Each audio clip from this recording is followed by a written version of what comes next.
Hi. Hi, Paul. Thank you so much for joining us today. Hi, Lana.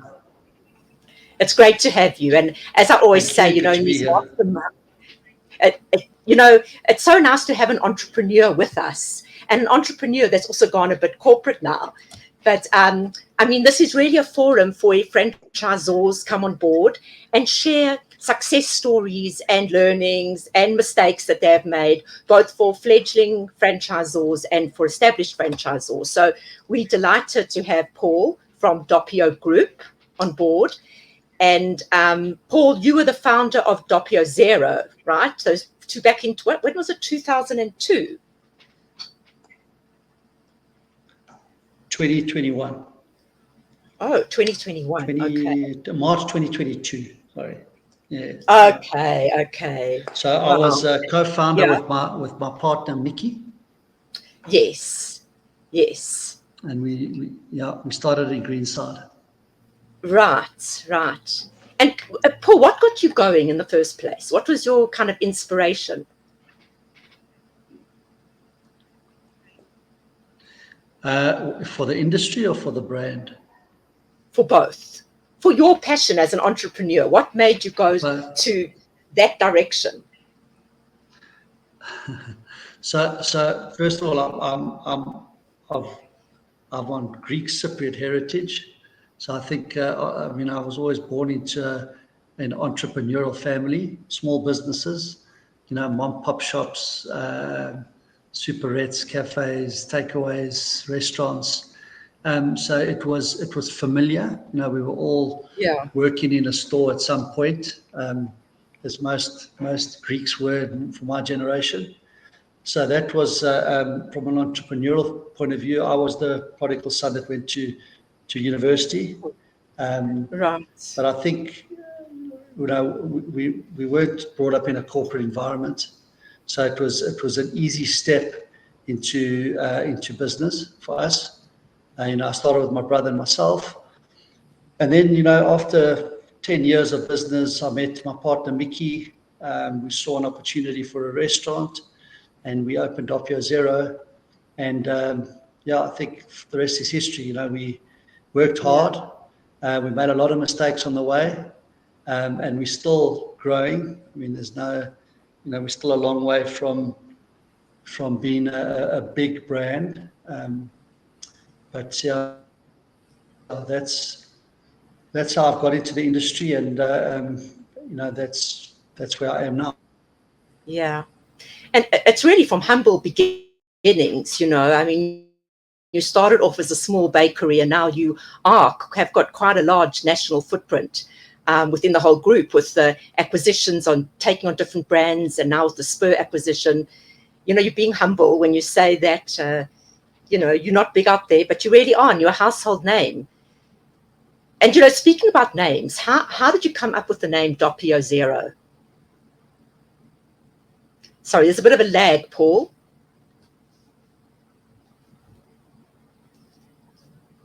Paul, can you hear me? And no, I don't think my signal's as good as it could be. Yeah, the signal, I think it's a signal. I can. Yeah, it's a bit delayed. Yeah, I can hear you. Did you hear my question, Can Paul? you hear me now? Yes, I can. Just a kind of a delay. Yeah, I think that's better. Yes, that is I heard. better. How did we come up with the name Doppio Zero? Yes, how did you come up with that name? Is that better? Yeah, still a bit laggy, but... So,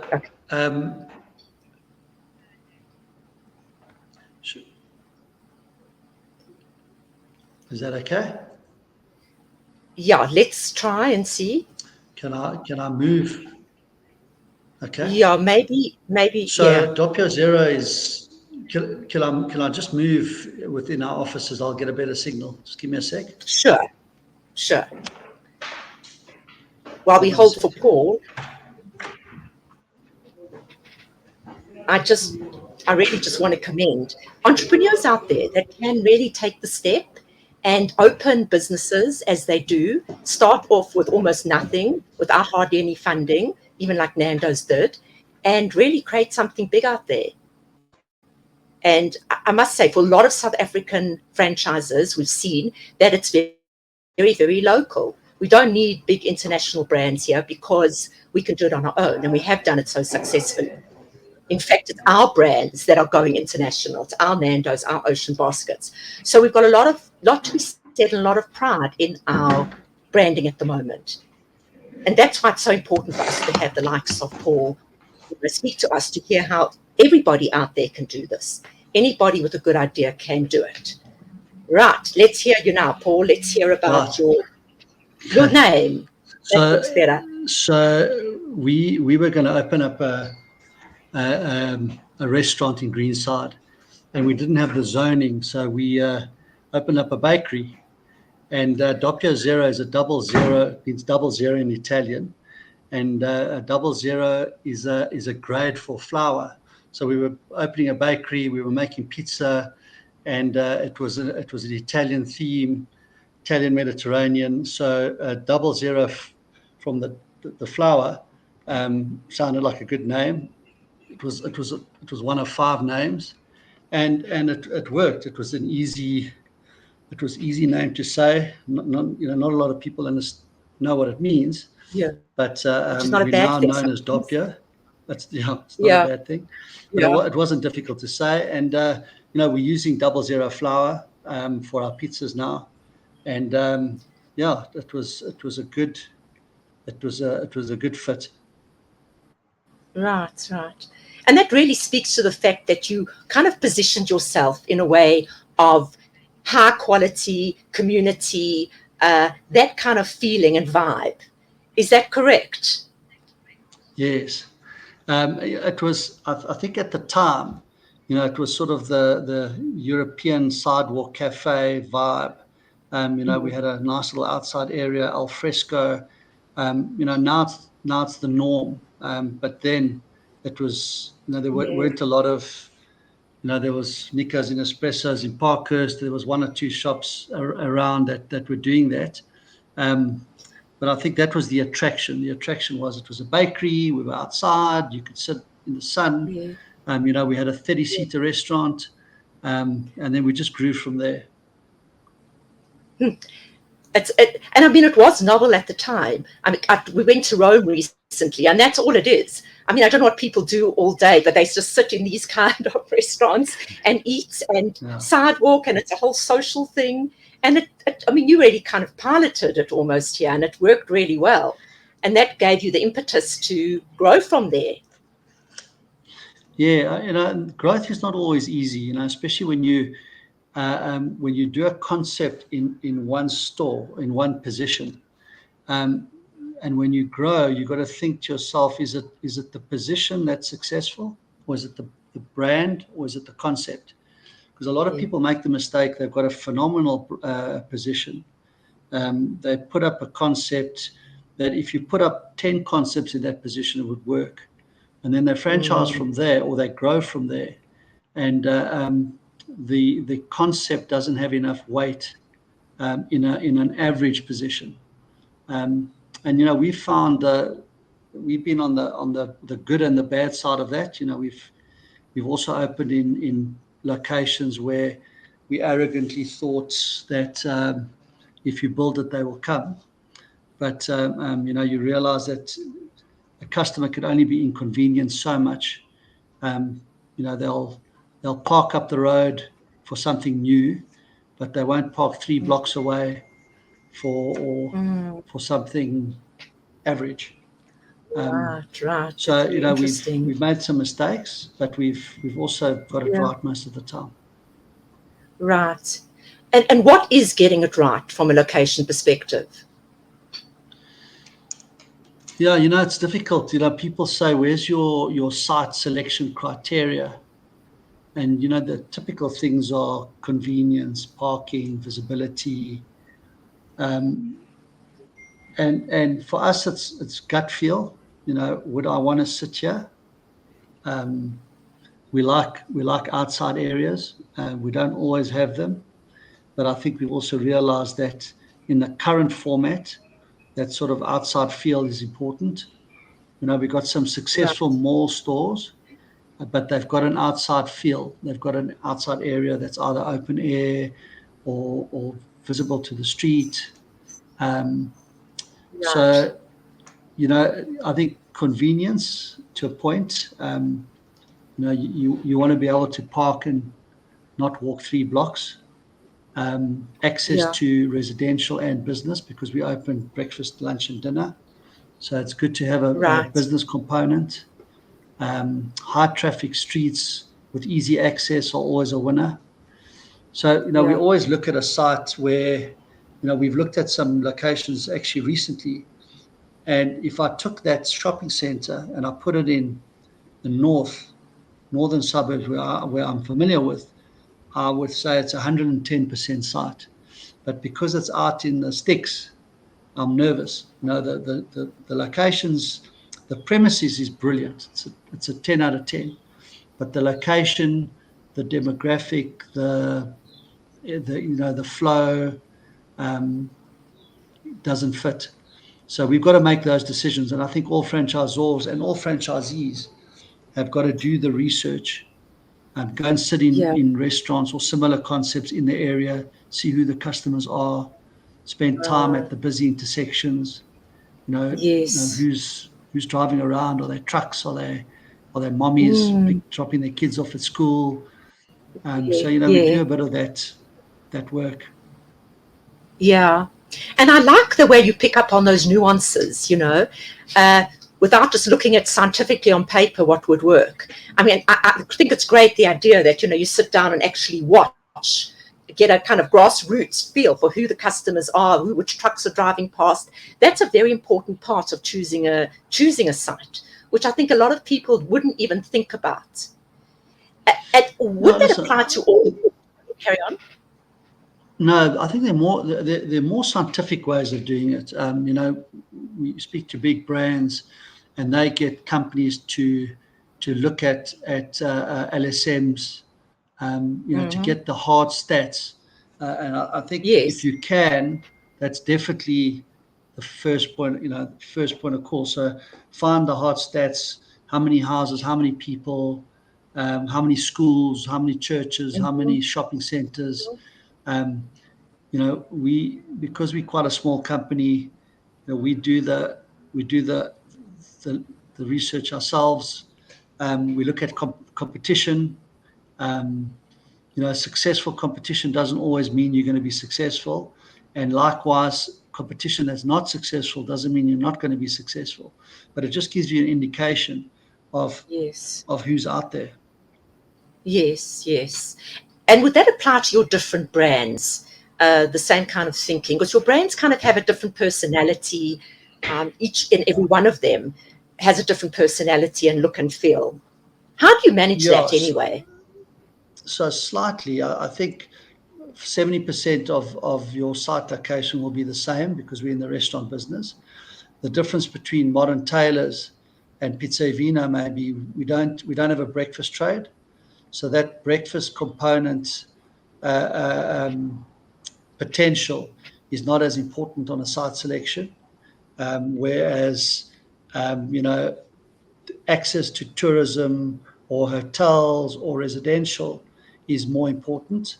But then again, Right. for lunch trade, you need offices.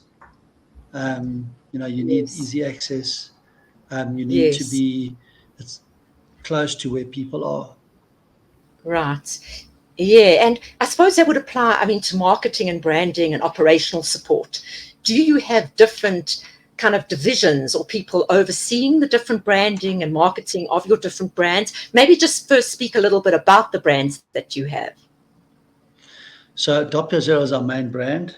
We've got 26 restaurants, with 10 of them being company stores or JVs, which we are invested in, and the balance are franchised.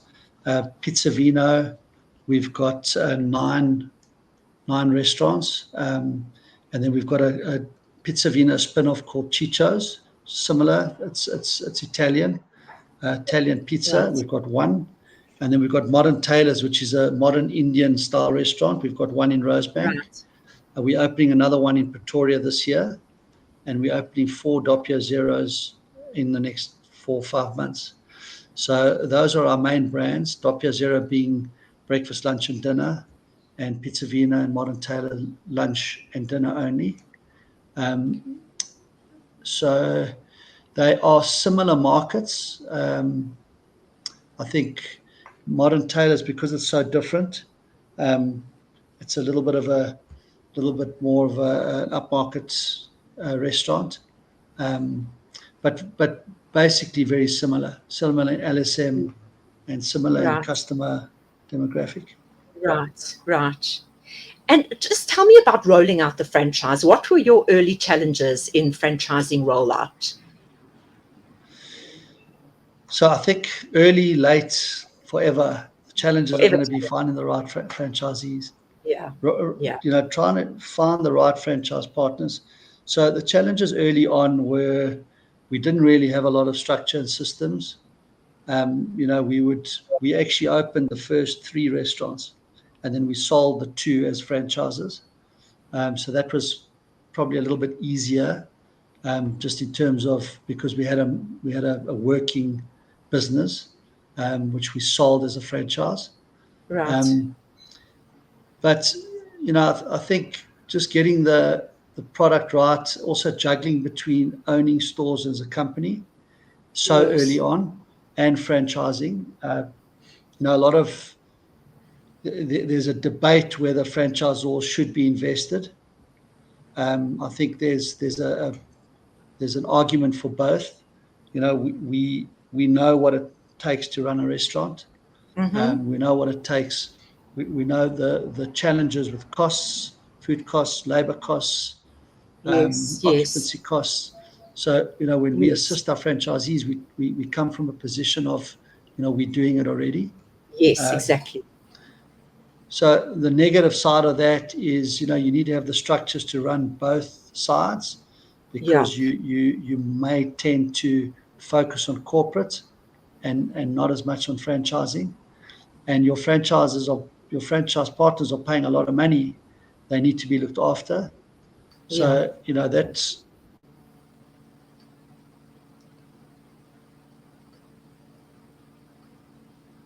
Oh, you're freezing a bit, Paul. You're frozen. Can you hear me? Let's just give Paul a second to Wi-Fi himself back into the conversation. Oh, he's gone. You Okay, there? Paul, you're back. Yes. Okay, so you were saying, yeah, the difficulties in franchising and having multiple types of ownership.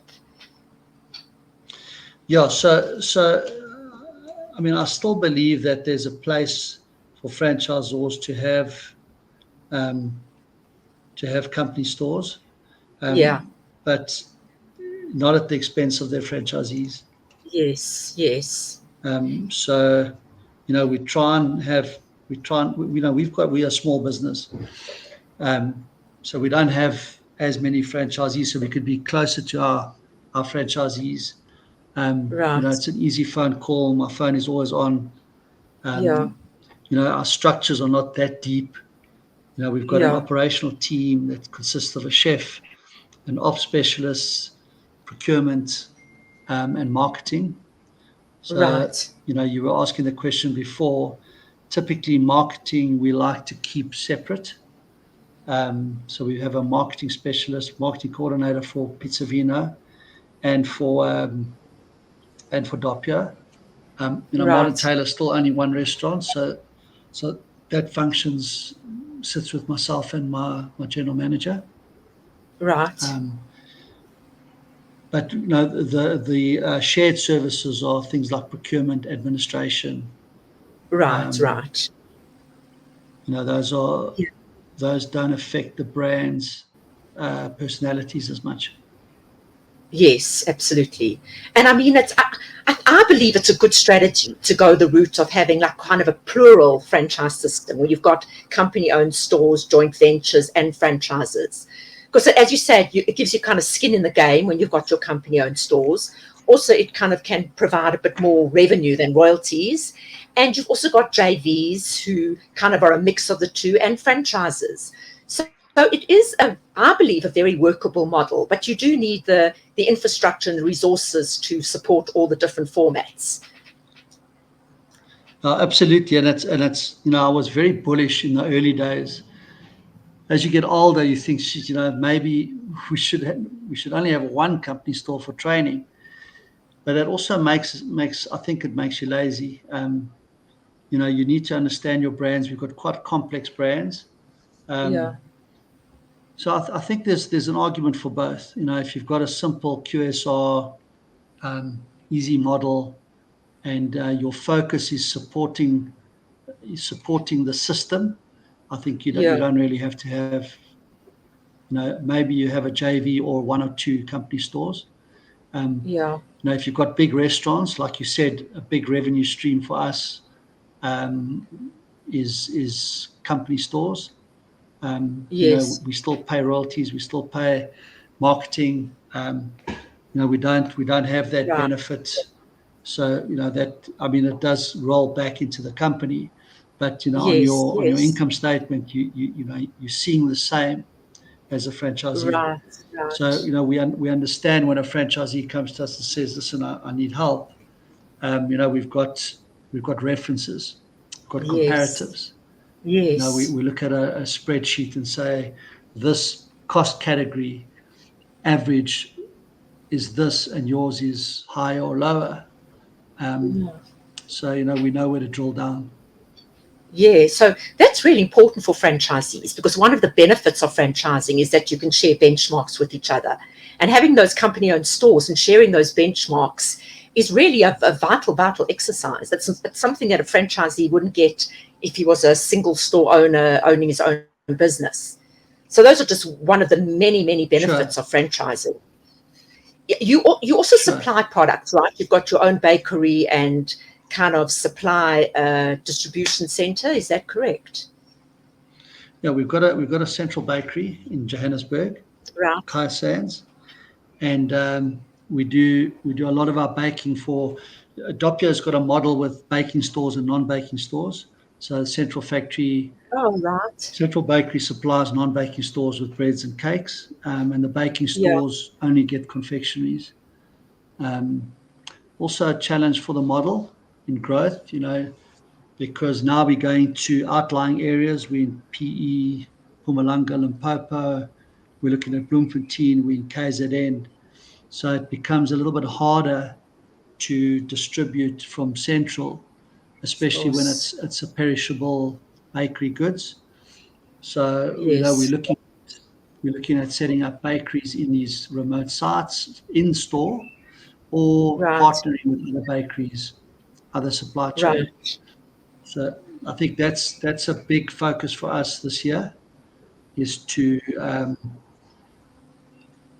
get the supply chain streamlined, and also to Yes. look at what the next phase of the Doppio Zero brand is for growth. Because I remember you once saying that you've got to keep reinventing the brand and keep it fresh. It's not an easy thing. I mean, the market gets so competitive and times change so quickly. I mean, you do a great job of keeping the brands fresh, so to speak. How do you do that? That's hard work. It's hard work, and we were just talking about. We had an interview this morning with somebody that we're looking at for an operation position, young, in early 30s. And I think one of the things is it can't sit with us as owners, because we getting older, we're getting further removed away from social media. That wasn't our Yeah. era. Yeah. We don't Exactly. embrace it like the youth. So Exactly. try and get your teams to be thinking, and then also allocate time for innovation. You know, allocate specific time for innovation. Yeah. So Yeah. we also encourage ideas. We've got a platform on WhatsApp. Whenever we see something interesting, I'm lucky enough to have traveled a little bit in the last 2 years. So I'm always taking photos of menus, designs, pictures, waiters' Right. uniforms, goods and bads. So I think it's just we're thinking about it. I mean, we don't do a fantastic job all the time, but every now and then, you come up with a good concept and it keeps the brand alive for longer. Yeah, yeah. And I mean, it's also important to involve franchisees in decision making and, giving input into new ideas. But I think ultimately it's got to come from the franchisor, ultimately the new Yeah, I think innovations and the ideas and the, yeah. So because because we invested in our brands in terms of company stores, it's easier for us. If you're not invested and you franchise only, it's good to have the ear of your better franchisees because they're on the cold face. They talking to the yeah, customer every day. Um, so it's not a bad thing to include of your course. franchisees. I find that they don't mostly they don't really want to get involved. Oh, They really? they pay you they pay you a fee. They Yeah, say they want to get involved, but they don't really want to get involved. Um, yeah, but there's always, I mean, personally, there's always one or two franchise partners that we have out there that I always call or include them in our tastings or because they running their own restaurants. So I trust. I mean, I value their opinion. Um, we also get our general managers that are running our stores. They in our think tank sometimes because they're yes, in the stores. So if I come yes, up with something, it's from my experience as a customer in my shop, not my experience from running the store every day. yes, Being with yes, the families on weekends, being with the business guys during the day. So yeah, I think you've got to include, but within limits, include other people, yeah, include franchisees in some of the development. yeah. Hear what they have to say. Um, Mm-hmm. but on the negative side, if you don't like what they have to say, you don't implement it, then they Mm. feel, why must That's I a give you difficult information one. when you're using it? So, Yeah, so it's a there's a very different. difficult one. Yeah, I think franchise always Yeah. are in a very precarious situation because, of course, you need input from franchisees, but ultimately the franchisor, like a parent, does have the final say, and it can cause a little bit of conflict in the relationship. You've got to still know who is the boss is a bad word because it's not an employee, but it is the role of the franchisor to make the decisions because they kind of see a helicopter view of the entire network. Now, I And I think think, also yeah, the big challenge is there's not one right answer. So, like a franchisee would come and it's with an idea or with a new supplier and they're not wrong. But how do you open that if everybody's like, if we're talking about a color of a menu, there's no mm, right and wrong, but there's got to be yeah, one decision maker. yes, So I think that's exactly. where there's a bit of conflict. Yeah, Why can't I do this? What's yeah, wrong with it? There's nothing wrong with it, yeah. but that's not the way Mm-hmm. we do it. Um, Mm-hmm. so, as you become more of a brand, you've got to close off a lot of avenues. And we've been quite Yeah. flexible with Doppio. We allow our restaurants to do their own specials, obviously through us, for their target markets because different stores have slightly different target markets. But by Right. allowing that, you're opening a door. So we've got to control that carefully. Yeah. Yeah. It's difficult. As you say, the first franchisees that often come on board are the dirty dozen. Those are the ones that want all the concessions and all this and that, and they're the wrong choice of franchisee. And you learn as you go along what the right profile franchisee is. But it's never easy They're because not they're the right choice for the time. So they're not yeah, the wrong franchise. We call them the pioneers.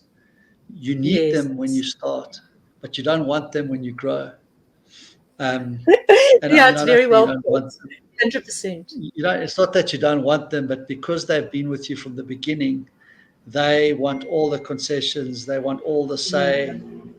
Yeah, But I've I seen it think all the time. if you look at the most successful franchises in South Africa, they've got multiple franchise owners.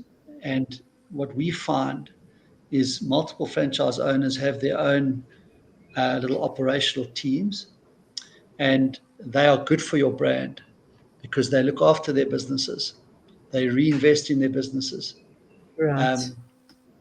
So, you want a balance of new franchisees and multiple franchisees. Right. Oh, sorry, I got unplugged there.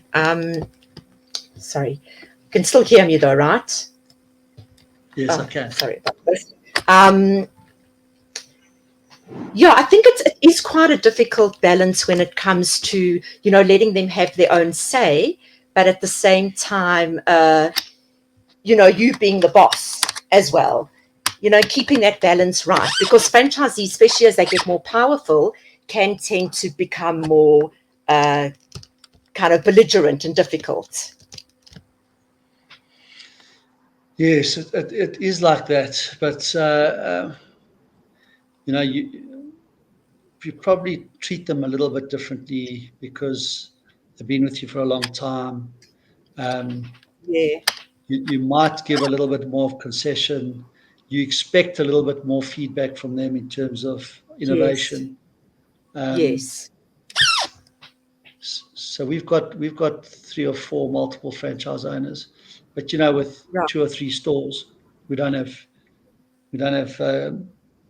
like owners with 10 stores, Right. like Okay. So some of the that does. brands have. Yes. Yes. Yes. So that does change the power game somewhat. It does, but I think as we grow, we want our franchise partners to grow with us. Mm-hmm. So a good franchisee has got 2 or 3 stores. They usually get preference on a Yeah. site location that's suitable for them. Right. So you do have kind of a sequential franchising model where you would grant a store to a well-performing franchisee.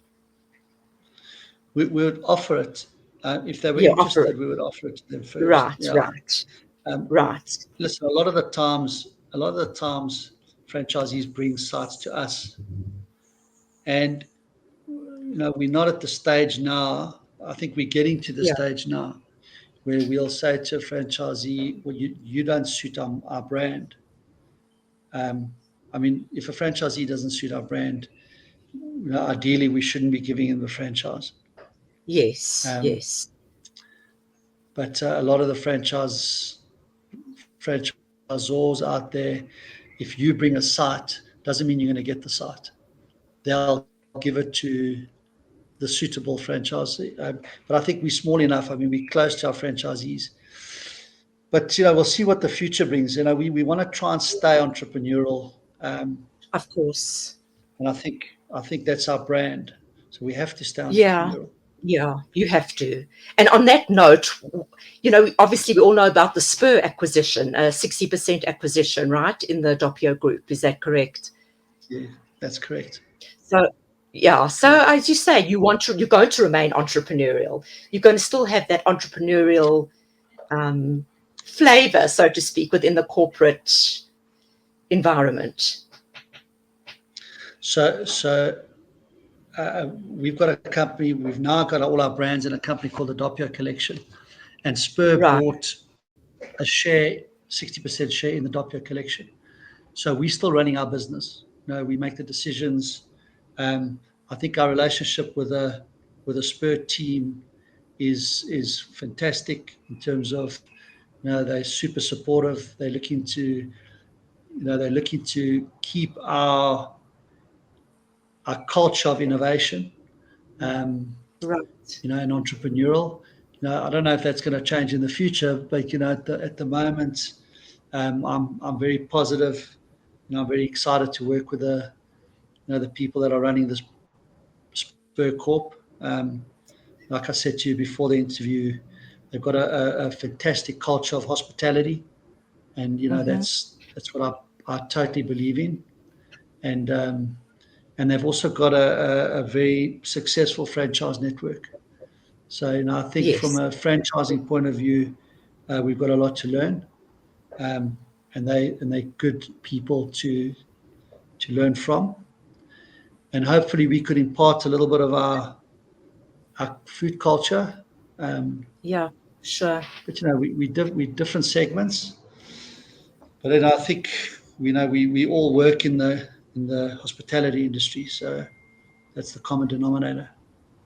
Yes, yes. And I really think it's amazing to see, as I said earlier, a small bakery going into kind of evolving itself in so many different ways. And it's inspiration for many franchises out there that the growth, is continuous within franchising. It doesn't have to stop at franchising. It can, embrace many different organs out there, including franchises from other companies and acquisitions.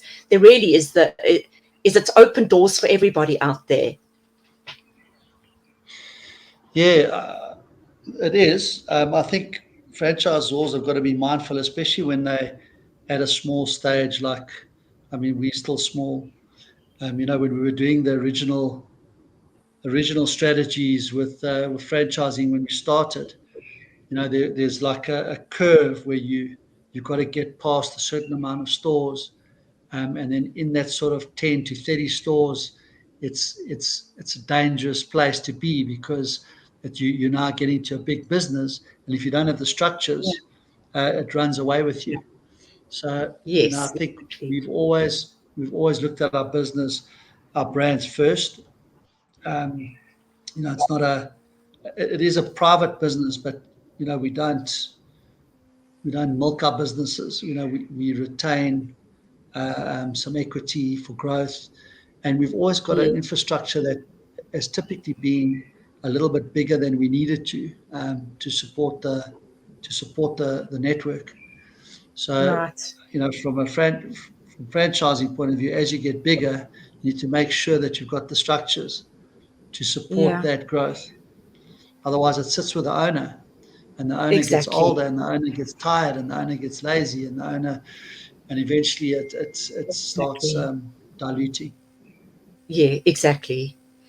Wow, thank you, Paul. Thanks for all those insights. Just to leave us maybe with some words of wisdom or learnings that you've had, some key learnings you've had over the years. Yeah, I mean, I think for me in the hospitality business is don't lose touch of your customer. So whether in the restaurant business or in the tire business or in the beauty business, know who your customer is.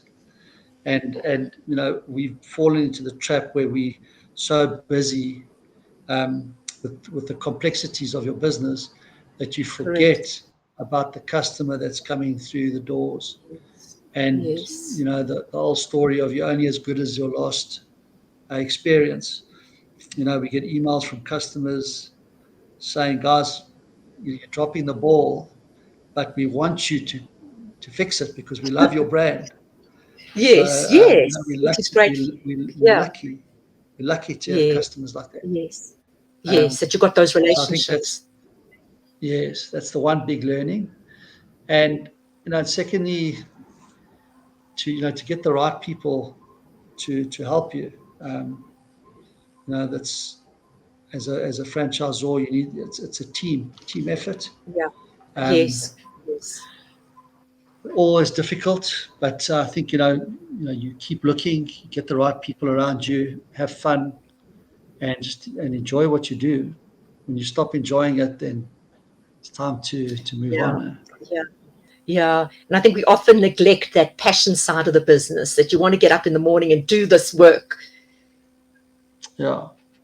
And Yeah, also the life cycle of a business. When you open a brand, when we opened Doppio for the first time, for 2-3 years it was up there. But there's always going to be new people coming on board, and not get despondent. New brands, they're busy. They just yeah, focus on your brands, focus on yes, innovation within your brands, and you end up people following you. When you start trying to follow everybody else, you lose focus. Yeah. So if you focus on your brand, you try and be the best you can. 9 out of 10 times you'll succeed. I love that. We need to put that up in big print. It's so important. It really is. Thank you so much, Paul. You've shared really so much with all of us today. And I know a lot of people watch this after hours, so to speak. So if there are any comments or suggestions, please, guys, just put them in the chat box on either the LinkedIn or the Mastermind group on Facebook. And yeah, we'd love to engage with you all. So thanks again, Paul. Thanks for contributing and being there for all of us in the franchising industry. And we wish you every success for the future. Thank you, Ilana, and best of luck for all the listeners, the franchisors. Thank you, Paul. Take care. Cheers, everybody. Thanks for attending. Ciao, ciao. Ciao.